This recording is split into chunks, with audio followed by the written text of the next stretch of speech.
दिया, उसके बाद आउटपुट निकाल कर तो इनके फैन के इनपुट में सब दिया। ओके, फिर से एक बार बताओ ये कैसे कैसे तुम लेके गए डिजिटल एनर्जी मीटर से और फीटर से, पोल से और एनर्जी मीटर से स्विच बोर्ड में कैसे वायरिंग किया, समझाओ कायदे से बताओ। पहले सर फीटर से हमारा जो लाइन है वो पोल्स के थ्रू होते हुए हमारे मीटर में आया। हमारे कौन सा मीटर, मीटर का नाम बताओ। मीटर का नाम sir digital energy meter, digital energy meter जिसको शॉर्ट फॉर्म में DEM बोलते हैं। उसके बाद फिर सर उसका जो आउटपुट है उसको हम लाते हैं तो बोर्ड के फ्यूज में सर, फ्यूज में लाकर कौन सा फ्यूज है? किटकट फ्यूज जो है। हाँ, फिर उसके बाद सर उसके आउटपुट को निकालते हुए हम यहाँ लाते हैं इंडिकेटर में। इंडिकेटर का क्या काम है? इंडिकेटर जो सूचना देता है कि बोर्ड में लाइट है। दूर से देखने से ही पता चल जाता है कि लाइट है कि नहीं है। अगर इंडिकेटर ना लगाए तो फिर कैसे पता करोगे कि बोर्ड में लाइट है कि नहीं है? सर नहीं पता चलेगा तो। नहीं, कैसे पता जानोगे फिर? तुम कैसे पता कर सकते हो कि बोर्ड में हमारे लाइट है कि नहीं है अगर इंडिकेटर नहीं है बोर्ड में? तो इंडिकेटर नहीं है तो सर अगर बल्ब है तो बल्ब को ऑन करेंगे। मान लो बल्ब भी नहीं है तुम्हारे बोर्ड में तो अगर मेरे पास सर टेस्टर है तो मैं सर सॉकेट में। कौन सा टेस्टर सर? उस टेस्टर का नाम क्या है? फेस टेस्टर से हम सर टेस्ट करेंगे तो सॉकेट। अगर फेस टेस्टर में फेस दिख रहा है बट न्यूट्रल कैसे पता करोगे कि न्यूट्रल आ रहा है कि नहीं आ रहा है बोर्ड में?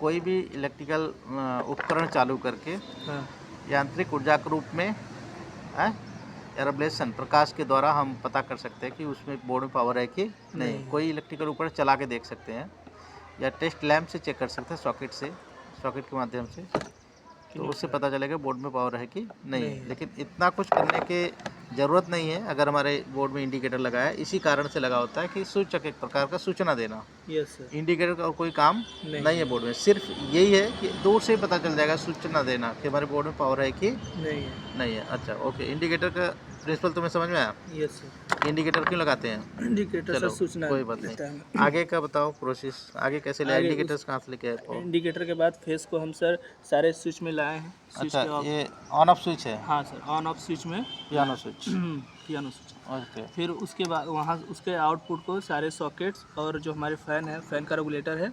ये सीलिंग फैन रेगुलेटर है? Yes sir, ceiling fan regulator का क्या काम होता है? सर ये उसके RPM को बढ़ाता है। किसके RPM को?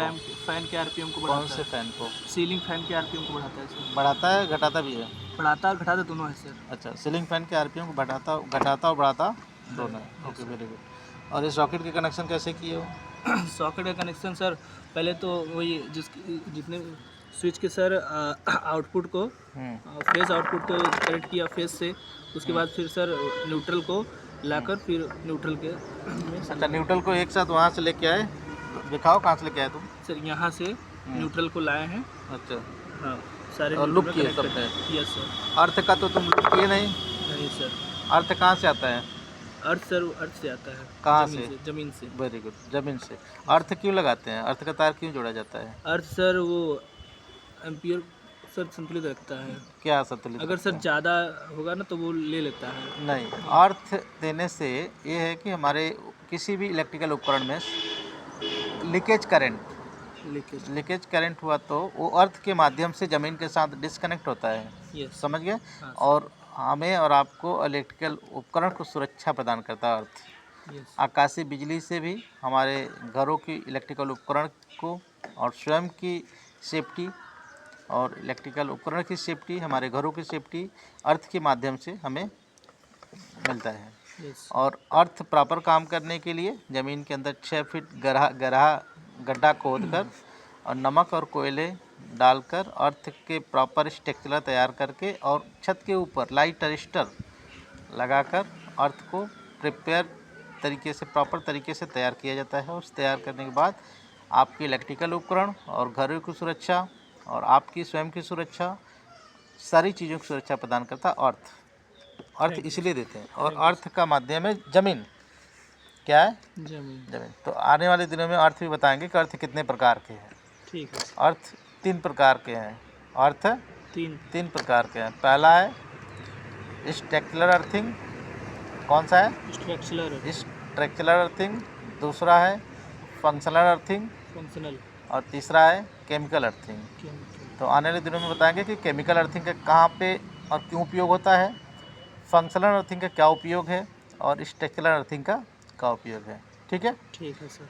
तो ये सारे ड्राइंग तुम फिर से तैयार करना साफ साफ। ठीक है।